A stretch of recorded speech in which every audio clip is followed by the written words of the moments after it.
Well, hello everyone, it's John Laughland here. I'm the Director of Forum for Democracy International, speaking to you this week from Paris.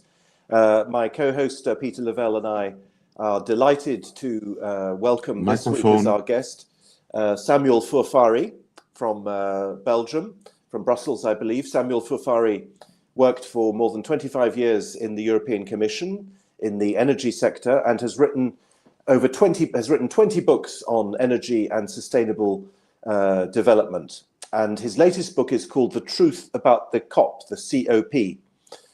Samuel, can you hear us? I fear you can't. He could hear us earlier. Yeah. Okay. We're speaking, Samuel, but you can't hear us for some reason. I do not hear you. Okay, we can hear you. Okay. How do we solve this? How do we solve this? I do not hear you. Okay, mic is off. Okay.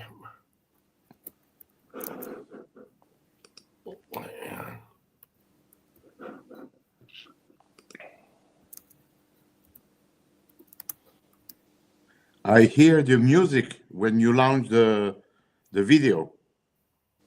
Okay.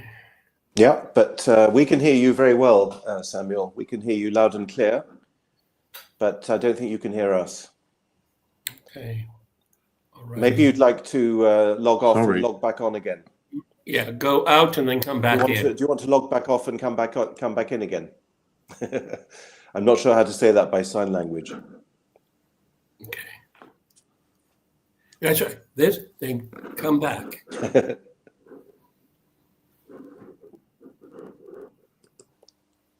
Yes. Should be reading the comments. There's an arrow. Okay, but hopefully it'll. All right. Well, everybody, it's not uncommon for us to have a technical glitch at the beginning. No, but it's very odd because he was speaking to us perfectly clearly a moment ago. Somehow and I think the countdown automatically it turns off our mics. Okay, it's working now. It's wonderful. Okay, fantastic. So, Samuel, it's a great pleasure to see you. You've been on the show before when we were only audio, but we've been video now for more than a year.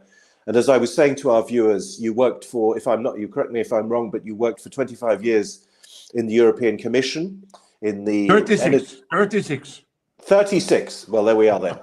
You spent your whole career, or nearly all of it, working on energy issues. You've written 20 books on energy, and you are one of the most noted let's say, skeptics about climate policy. We'd love to hear your general arguments, but your latest book is about the COP, the stands for Committee of Parties, I think, or something rather neutral. But those are the summits that take place at least once a year, as far as I can tell. And there was one recently in Brazil. And you've written a book called The Truth About the COP, the truth about these summits. What is the truth about them, Samuel? The truth is that we arrived to the 30th COP. That means 30 years. Yes. Repeating always the same thing. Yes, and not doing anything. So there is nothing new, because it's always the same thing. And every year it comes back telling the same story, that it's urgent, we are going to change, we need to take decision. And the following year is exactly the same story. So, but in the intervening 12 months between these summits, climate policies are being implemented, are they not? They are implemented in Europe, not in the rest of the world. Right. This is the big issue of the EU. EU is the only one really behind the COP and the climate change policies, and we are serious in implementing it. It's costly, it destroyed the economy, but we are implementing it. The Green Deal is that, implementing everything which will... Is the environment any better as a result? No. Or let me put it this way. These policies that are implemented, would I notice the change? No, no, because the climate change is a global issue. It's not a local issue. I'm sorry for being so naive. Yes, of course. It's a global issue, and therefore that's true that the EU in 30 years have reduced by 30% its CO2 emissions, not because of political willingness. The main reason why we have reduced the CO2 emission is because we enlarged the EU to the east, to the Soviet Union type economy, where it was totally inefficient because it was not a market. And therefore, the old communist system collapsed and has been replaced by efficient technology, efficient power plant, efficient automotive. And therefore, we have reduced our CO2 emissions. Also because we stopped the growth. The growth is very low in the EU. And therefore, yes, we reduce the CO2 emission. But the key point to remember is that after 30 years of COP or climate change policies, we have increased globally the CO2 emission by 65%. We should repeat this number everywhere, every day. 65% of increase of CO2 emissions. This is the result of the COP. Yeah, but Samuel, it sounds like to me, and it's kind of perverse, inverted thinking, all the more reason to keep COP going from forever, because it's a cottage industry for a lot of people. No offense to you, I don't understand how you keep your position within the European Union, but God bless you. But I mean, this is a cottage industry that keeps on giving. I mean, you can make literally a career out of this. Yeah, it's interesting to note that in the convention of the Framework Convention of Climate Change adopted in Rio de Janeiro in '92, it said that we need to have at least one COP every year. So you can imagine we could have had 60 COP until now. But until this convention is in place, we will continue to have a COP. But at least a practical solution to respect the convention will be to keep the COP small in Bonn, in Germany, because the headquarters of the COP office is in Bonn. So why do we go to Dubai and then Sharm el-Sheikh and next year in Turkey? Why? Where can I sign up? I'd love to do that. We need, in the book I say, should we wait COP99 to admit that it's not working? No, of course not. It's not working. But of course, if you are obliged to make a COP, make a small meeting in Bonn, and that's all. But is your argument, Samuel, that the policy is wrong or that there are too many summits? The reason why it's not working is because politicians believe that with words or papers, we can change the world and change the physics. They believe that just because we proclaim that we want to reduce the CO2 emission, we will replace fossil fuel by renewable energy. This is the biggest mistake. It's impossible to replace fossil fuel with wind and solar panel. You know, since 50 years, no, because we have not invented this dream to replace fossil fuel by wind and solar because of climate change. It has been a vision in the 70s when we had the oil shock. The oil shock was a big problem with the oil producers, countries. And so we say we need to replace that 50 years ago, 52 years ago. And in 52 years, wind and solar, it's 3% of the primary energy, 3%. How can you dare to say that we will reach 100% for 2050 or whatever? So this is the problem. They want to ignore the reality of physics and chemistry. Pay attention that it's not because we didn't want to make more than 3. We have been serious. I work in the Commission for that, to make more of that. But it's not possible Well, because so the law Samuel, of physical chemistry.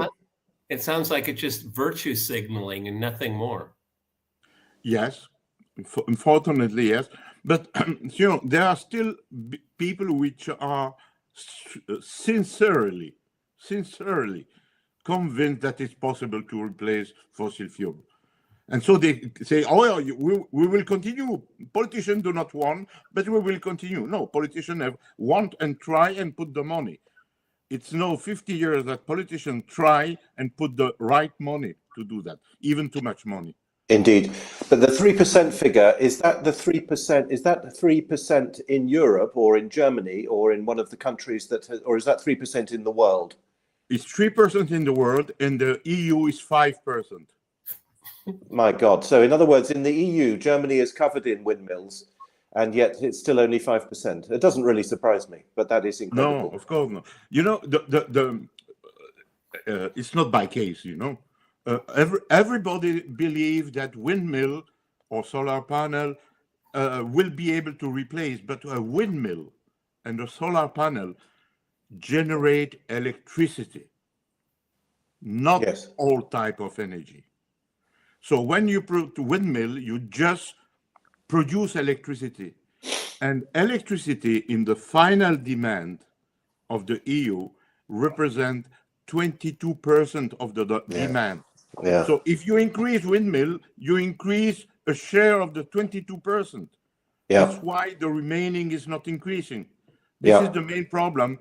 Politicians like to talk about nuclear energy to criticize it, and wind and solar to promote it. But they refuse to talk about the heating or the industry where electricity is not so important. Yeah. That's a very good point. Go ahead, Joe. But if we can agree that they're not really interested actually in making the world a better place, then can we therefore conclude that the COPs actually are a success? One of the big confusion is the difference between environment protection and climate change. Human beings produce 900 grams of CO2 per day. CO2 is not a pollutant. CO2 is the gas of life. We produce the CO2 and vegetable and trees take it to growth. This is the life. Life is based on CO2. But we have to fight to improve environment in eliminating SO2, NOx, dust, heavy metals, mercury, and all the other aspects of the pollution. That means that we need to protect our environment. Yes, so don't confuse that with climate change. Yes. And, well, and indeed, COP are dealing with climate change, not with the pollution. Well, there are different levels, aren't there? I mean, there are some people who say the climate is not changing. Others say it may be changing, but it's not the result of man. And you've made the excellent point, which is that CO2 is not a pollutant anyway. So if I understand you correctly, your position is that CO2 does not cause climate change. Is that your view, Samuel? No, I want to remain an energy man. People are always criticizing people which are speaking about climate change without climatologists. I want to avoid that because I'm not a climatologist. So I will not start to discuss about the radiation convention and so. I have my own opinion on that. Yeah, but I do not share that because it's not relevant. The problem is that after 30 years of discussion on science and small technologies that people do not understand, 99.9% of the people do not understand that, but they believe in climate change. So I want to say, you can discuss if it is CO2 or not CO2, a little bit, a lot, or in the medium. You have all the aspects. The problem is that if you don't believe the IPCC, you are excluded. Yeah. But there are so many people which do not believe IPCC and are serious. Yeah. But it's not my point. My point is that what we try to do is useless. Yes. Yes, you are writing, I get it. You're writing as a specialist in energy, and you're saying that the goal is simply cannot be realized because wind and solar panels can never replace fossil fuels. Yeah, that's very straightforward. Yeah, But that's. if that's so straightforward, then what is the argument here? I mean, why does COP exist? I mean, if it's self-evident that I mean, I know virtually nothing about this, but if you told me that windmills and solar panels are going to be the answer, I would say, you know, you're foolish. I mean, particularly Europe. I mean, how many days of sunshine does Europe get a year? I mean, maybe there are places on the equator that it might make a more of a difference. But I mean, then what is the purpose? If this is also self-evident, the science, then why does COP exist? You know, in equator, night is existing. So there's night in equator. Yes, exactly. So it's not during night they do not produce. But more seriously, what we call the load factor is a technical term to explain how a solar panel produces over 1 year. The load factor in Europe, in average, from Sweden to Greece, is 23%. 12%. 12%. That means that you see a nice solar panel, you can say that only 12% of the time is producing to its capacity. 12%. That's nothing. Wind, is that, go ahead about wind, For wind, it's 23%. Is why I was confusing. 23%. So windmill are producing more or less 1/4 of the time. Yeah, but don't you need electrical power to run the windmills and the solar panels? I mean, is there an energy input for them to actually function? No. No. But no, because I've seen this in California, and you know, to make some of these technologies work, you have to actually use electricity. I mean, it's so silly. I mean, particularly if there's no wind and there's no sun, then you're actually using the city's electricity grid. I mean, it's just farcical. This is the key problem of what we call intermittent and variable renewable energy. You cannot rely on wind and solar. It's impossible because you cannot control that. And we need energy. Today, you call me, we need energy right now, and not when there is sun or wind. Therefore, we have to compensate the absence of wind and solar. In Europe, it's easy because we had a good electrical system, very efficient and operating. And then you had a little bit of wind, a little bit of solar, but the system is there. It's resisting to the perturbation because we had the system. But in a country or an area like Africa, where you don't have the system, nobody will start to create a system with wind and solar because it's just totally inefficient. If you want to develop wind and solar, you need to have the backup. That means that you need to have two systems, one producing from time to time and the other compensating and producing most of the time. If you don't have the efficient system, you cannot create the intermittent system. It's why in poor countries, it's not developing. Because first of all, they need to develop a basic system, a backup system. And my understanding, sorry, John, go ahead. No, I was just going to say, Samuel, I can confirm what you're saying. I live on the African continent, and here our base power is, here in South Africa, our base power is both nuclear and coal. And that's the most reliable and cheapest form of energy. We do have solar and wind, but that is secondary. Yeah, exactly. Exactly. Do I understand correctly, Samuel, that the main backup, the best backup for wind power is gas? Yes. And that this throws into even greater relief the current geopolitical situation regarding gas deliveries in Europe? Yes. A gas power plant is a little bit like your car. When you press the accelerator, you go speed and you reduce it. A gas-fired power plant is more or less the same. You can control easily. You need, you don't need, and so it's easy and flexible. Coal, it's a little bit possible. Not so much, but it's okay possible. Nuclear, it's not possible. Yeah. Because nuclear have to work slowly and cannot be changed rapidly. Therefore, the consequence of putting more wind and solar is that you need more gas. And it's why Exactly.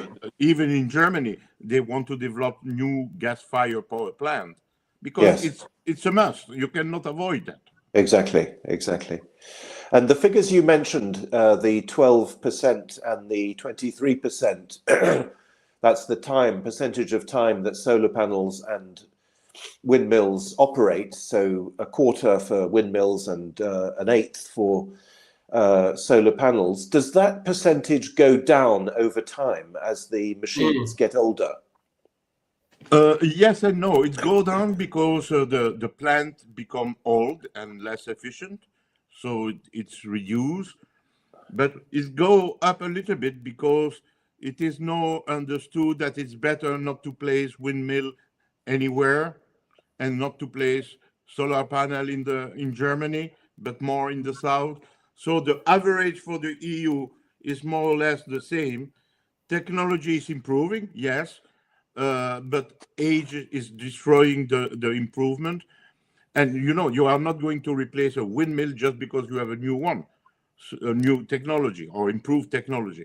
So everything is improving slowly, but mainly because we stopped to install solar panel in the north, except in Netherlands. Well, I mean, going back to COP, I mean, what is the ethos of this? I guess we could call it a movement. I mean, are they pro deindustrialization? I mean, we should go live in the forest and collect berries and stuff like that. I mean, is it anti-industrial? Because I've been away from the United States for a long time, but I can remember going from Las Vegas to Los Angeles, and there's a lot of solar panels. But everyone knows it's not the primary source, and it's really an eyesore. It's really quite ugly, these things, okay? Particularly if you like the desert, like I think the desert is actually beautiful. It destroys everything. So, I mean, what is the point to protect the environment, or is it to change our lifestyle? And something you said may seem elementary to John and yourself, but I mean, is there a drive in Europe to have a super centralized European power generating industry? Like, for example, let's say they set it up in Bulgaria, and Bulgaria is like the energy mecca of Europe, and then that takes a lot of sovereign control away from states. I mean, states should be able to protect their own populations with their own energy choices. And John has already alluded to it. I mean, that's a geopolitical issue as well.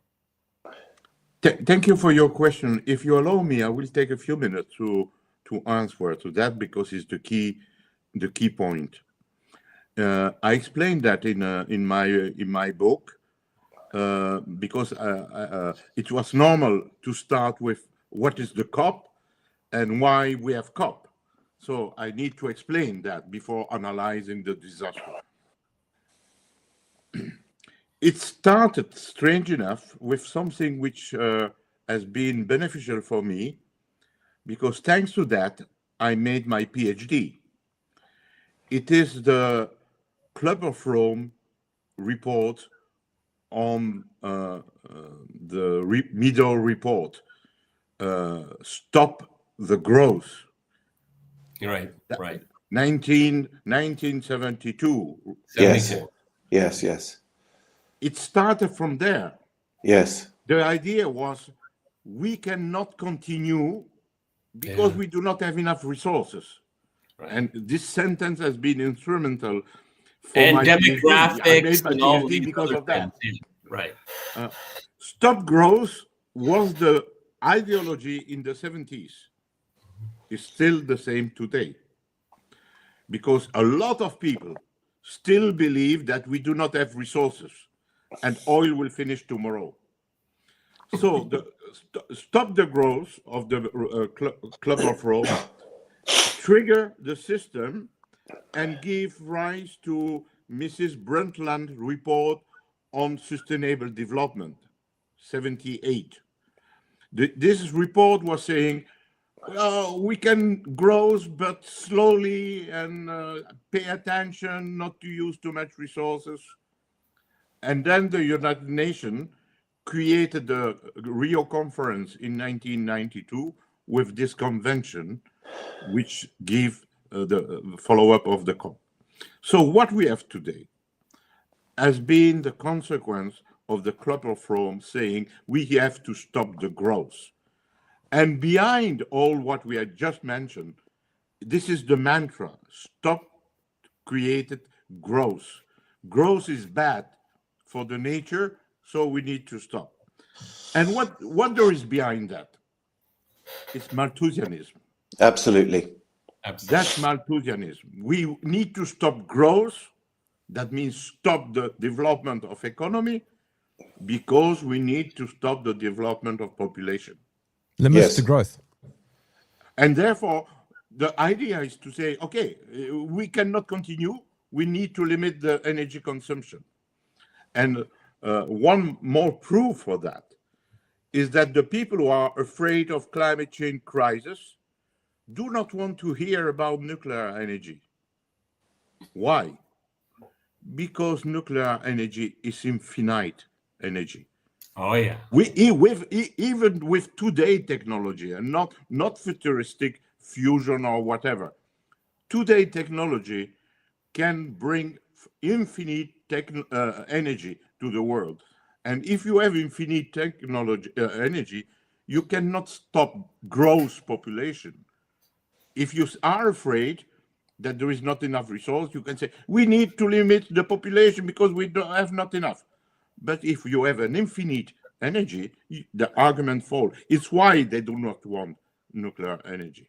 So everything is based on this vision to limit the population. And come back to Peter's comment, to control that, to reach that objective, you need a globalization, somebody which is deciding. And the United Nations is there to decide that. So you see, the circle is complete.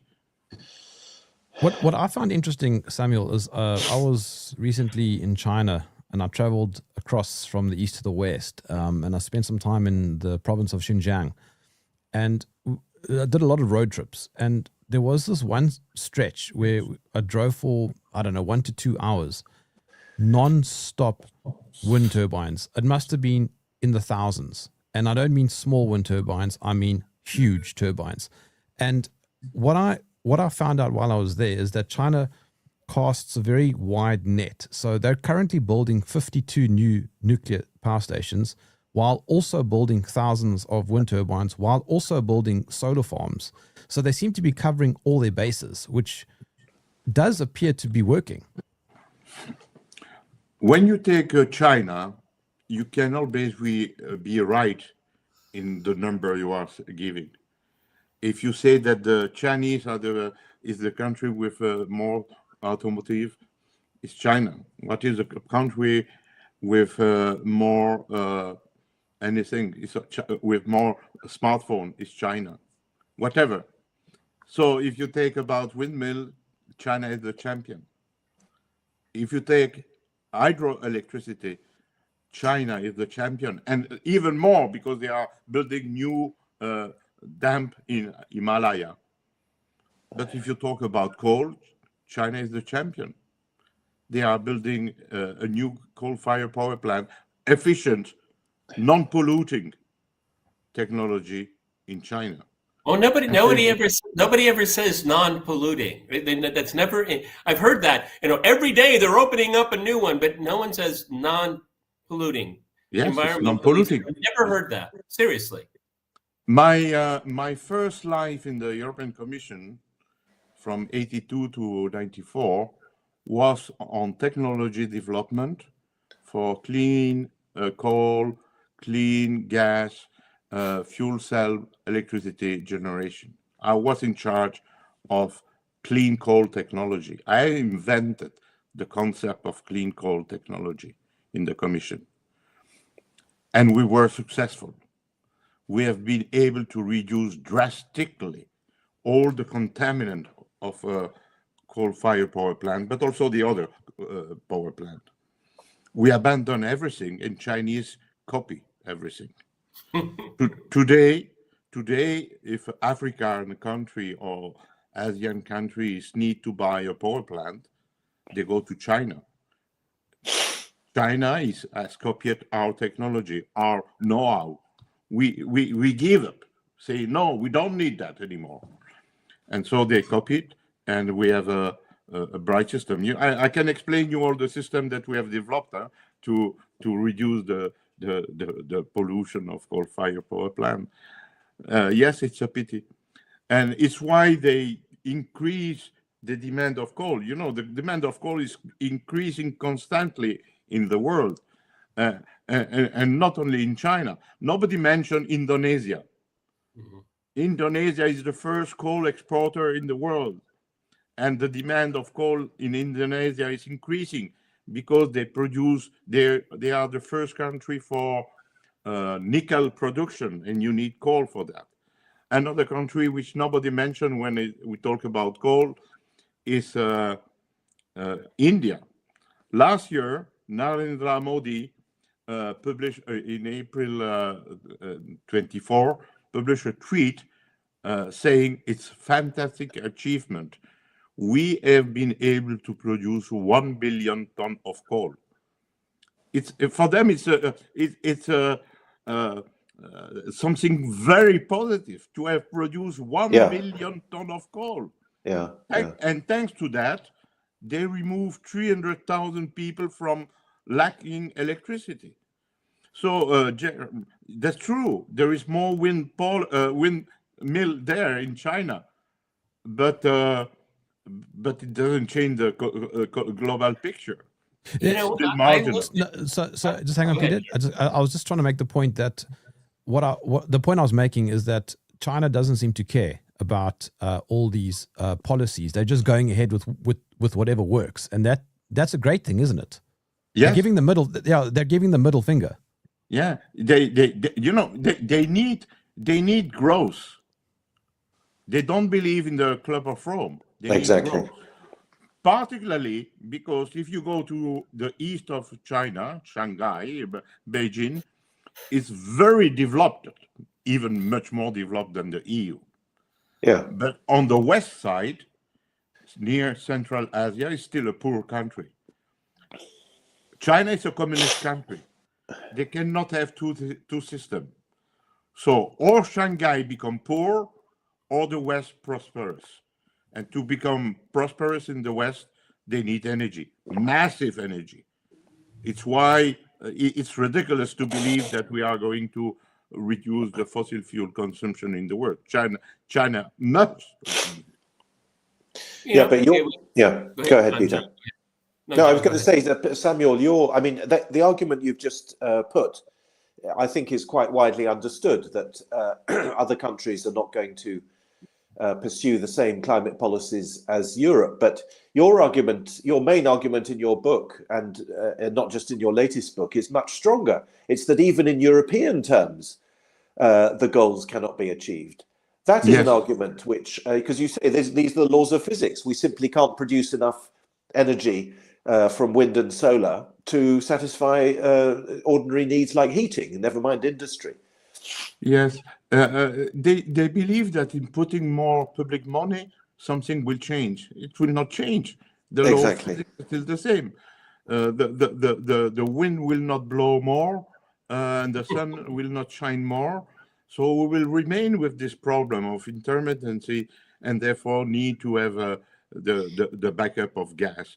That's why we are going to import more gas. We doesn't want gas from Russia, but we are going to import more gas, not only from USA, from many places of the world, because gas is now the main resource of energy for the future. You know, Samuel, the recent COP gathering, because I work in media, I came across these stories across a wide variety of news outlets, and it's not a particular concern of mine, but I need to be aware of the main points of the day. And so almost all through Western media, it was all about the lack of political will. And governments need to do this, and just on our very short conversation in 36 minutes here, you've given us the kind of the science and the ethos behind it. And none of the reports that I read mentioned anything that you have to say. It's all, and it's also, it has to be a global effort. And of course, I've known John long enough. He's like, well, what do you mean the globe? I mean, who's going to be deciding these things here? Because it's another way to rob sovereignty from countries making decisions about their own people. Okay, and that it's inverted the way it's reported, is that these are the people that are they're problem makers, because everybody agrees. Oh, there is a global consensus. It's actually reported in a completely upside down fashion. Yes. Anyway, I think that there are positive signs because people start to realize that after 30 years, if we are still repeating the same story, is becoming to be difficult. But the problem is that we have, or the press, has convinced strongly people that there is a climate change. Politicians do not want it, and companies, mainly, they do not say it, but oil companies block the system. This is the mantra. Yeah. And all the three are false. Yeah. The oil companies have tried to develop alternative energy. You know that in the crisis of the 70s, all the oil companies bought coal mine in the world because they were really convinced that there is no more oil outside Middle East. And Middle East was blocked, Iran, you remember, OPEC and so on. So they say, we need energy, we are going to produce it with coal. And so Exxon, Total, Eni, Shell, all bought coal mine. And then they realized that, yes, oil is abundant, and they sell the asset in coal. An example was the Colombia mine, El Cerrejón, created by ExxonMobil. Then when we start to discuss about renewable energy, they were convinced that, okay, we can try. And they invest a lot in that, really invested. Probably the most genuine in that was BP, convinced that, yes, it's possible to do something else. Why not? It's why they changed the name Behind Petroleum. BP was Beyond Petroleum. British Petroleum. Oh, yeah, Beyond Petroleum, yeah. Excuse me. But more recently, since 1 year, they start to be open and say, okay, we try. It's time to return to our business because we are losing too much money with that. And the last thing that they are abandoning is hydrogen, because hydrogen is a hype. I wrote a book on that. And progressively, they say, okay, let's stop because really it's not working. Even if we give us money, because they receive a lot of public money, they need to stop. 2 weeks ago, BP abandoned the project of Teesside in the north of England, where they were convinced that they will do something. But what was this project? Yes. What was it?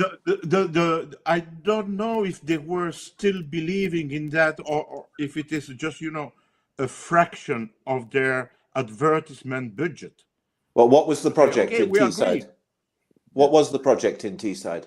It was on offshore Teesside. They were creating there a complex system to produce hydrogen and to re-inject the CO2 underground. But then they realized that the other companies are making more profits, and they say, okay, we have to stop, because if we continue to lose our money, it's not sustainable for our business. And do you think this is a positive sign that the oil companies are abandoning their hope of finding other energy sources. Yes, because there is no solution. Hydrogen as an energy has been invented by John Haldane in February 1923. 1923. Yeah. 102 years ago. And since then, it's coming back. Even the Nazi have developed that, really.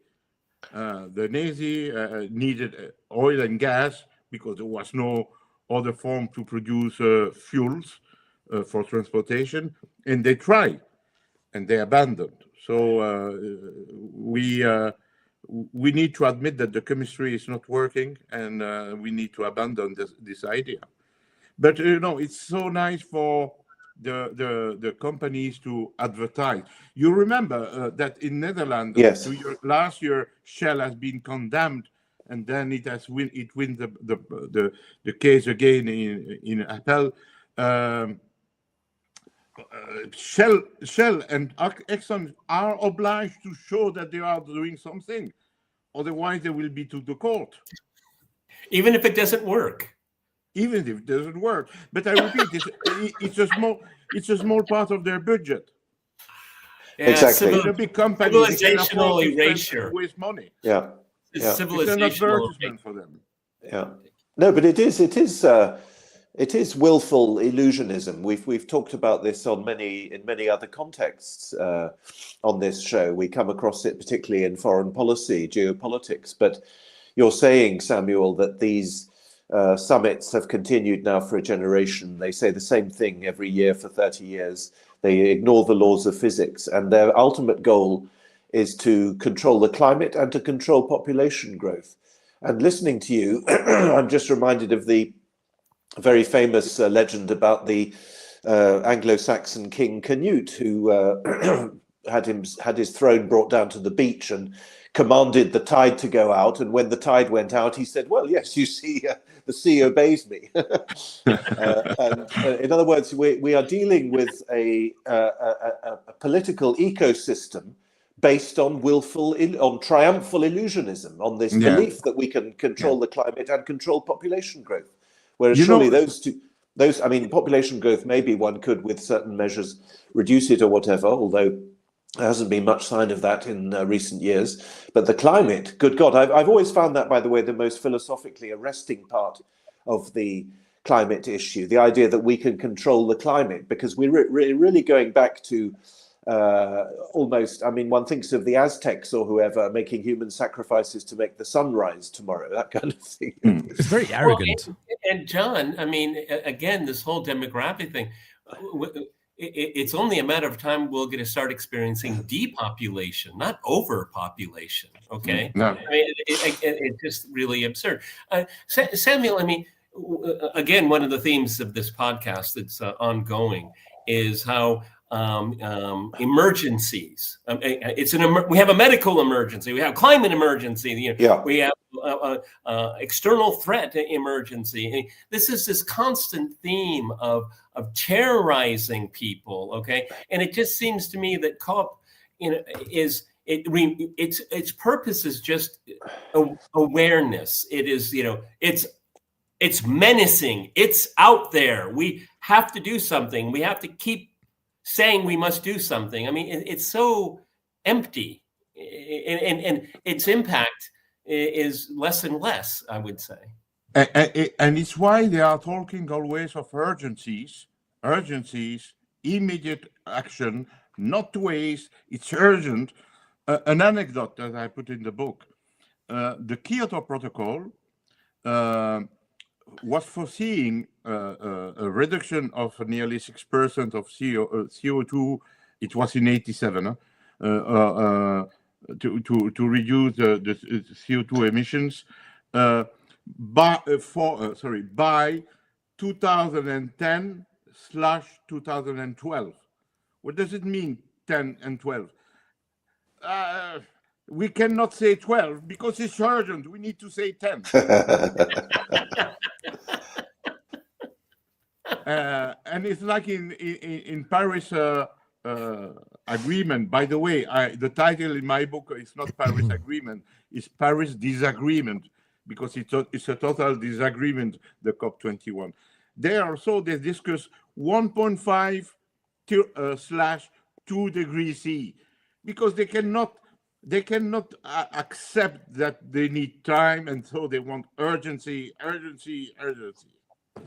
I'm reminded of that joke that the difference between a Jehovah's Witness and a climate change scientist is that one of them gets every single doomsday prediction wrong, and the other is a Jehovah's Witness. Yes, correct. No, it's clear that a lot of scientists are explaining how the science of climate change is biased. It's not my topic, but I see that there are so many scientists in climate that say this is not true, it's not possible. You know probably Steve Conin, who was Secretary of State of Mr. Obama, because he was one of the brightest physicians in USA, Stephen Conin.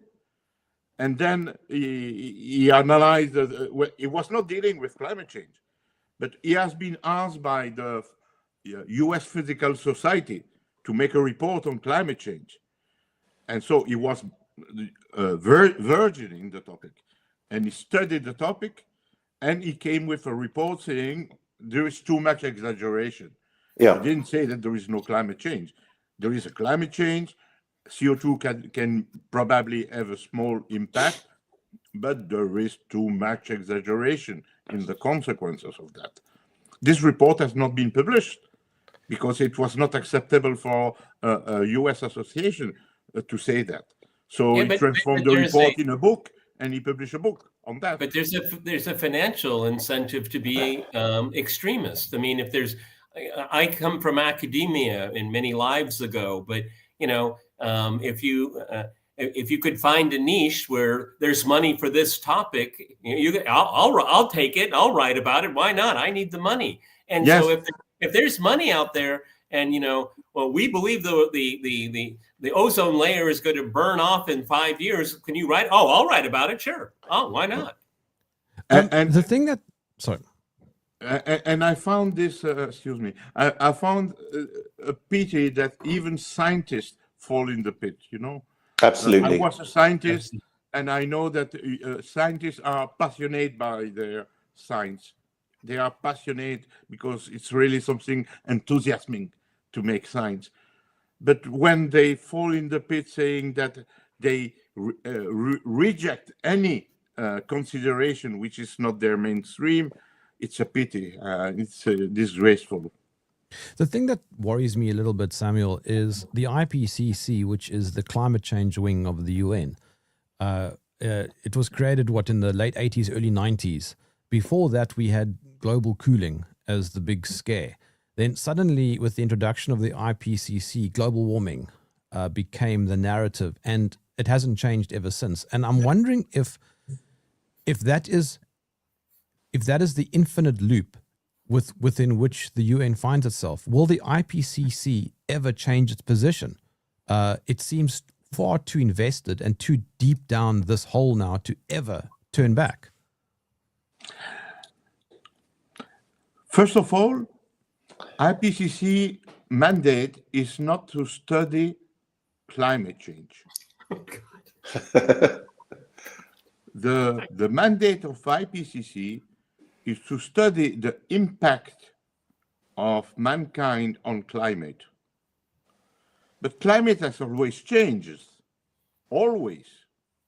It's a fact that we know that climate has changed. And now the IPCC is coming to add a small part of the change to see how this will impact all the climate. So it's a wrong methodology. If you want to study the climate, you need to study the climate, not the impact of mankind on climate.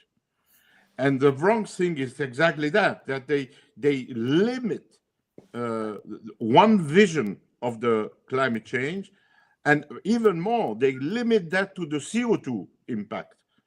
because there are a lot of other aspects, but this cannot be stated. It's just the CO2 impact on climate change, which is the aim of the IPCC. And what will happen? I think that you cannot lie to everybody infinitely. It will come to an end. It will come to an end, but for that, I'm afraid to say that we need a drastic change in the United Nations in multiculturalism. Until the UN nation is there, how do you want to say publicly United Nations misled us since 1992? Yeah. We cannot imagine that United Nations has misled the complete world since 1992. This will be a disaster. And the present secretary, general secretary of the United Nations, Mr. Antonio Guterres, is saying that the ocean is boiling.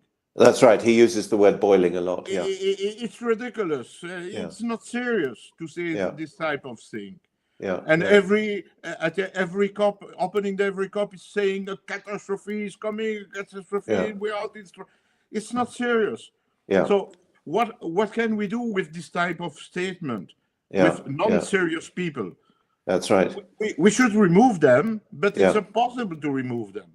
So I'm afraid that we are in an impasse here. Yes. Until the moment we say, okay, let's change and put other priorities. It's what Mr. Bill Gates have tried to say when he said that climate change is existing, but this is not the priority. Priority is removing poverty in the world. Why do you think he made that statement? Okay, because it was I was really quite struck by Bill Gates. Calm down, everybody. I was really surprised that he did that. Is there when I say I'm surprised, I think he's part of this global oligarchy. What's his angle to change his position? I don't know, but there are two possibilities. I believe that he say, okay, he's so rich, he doesn't need anything else in life.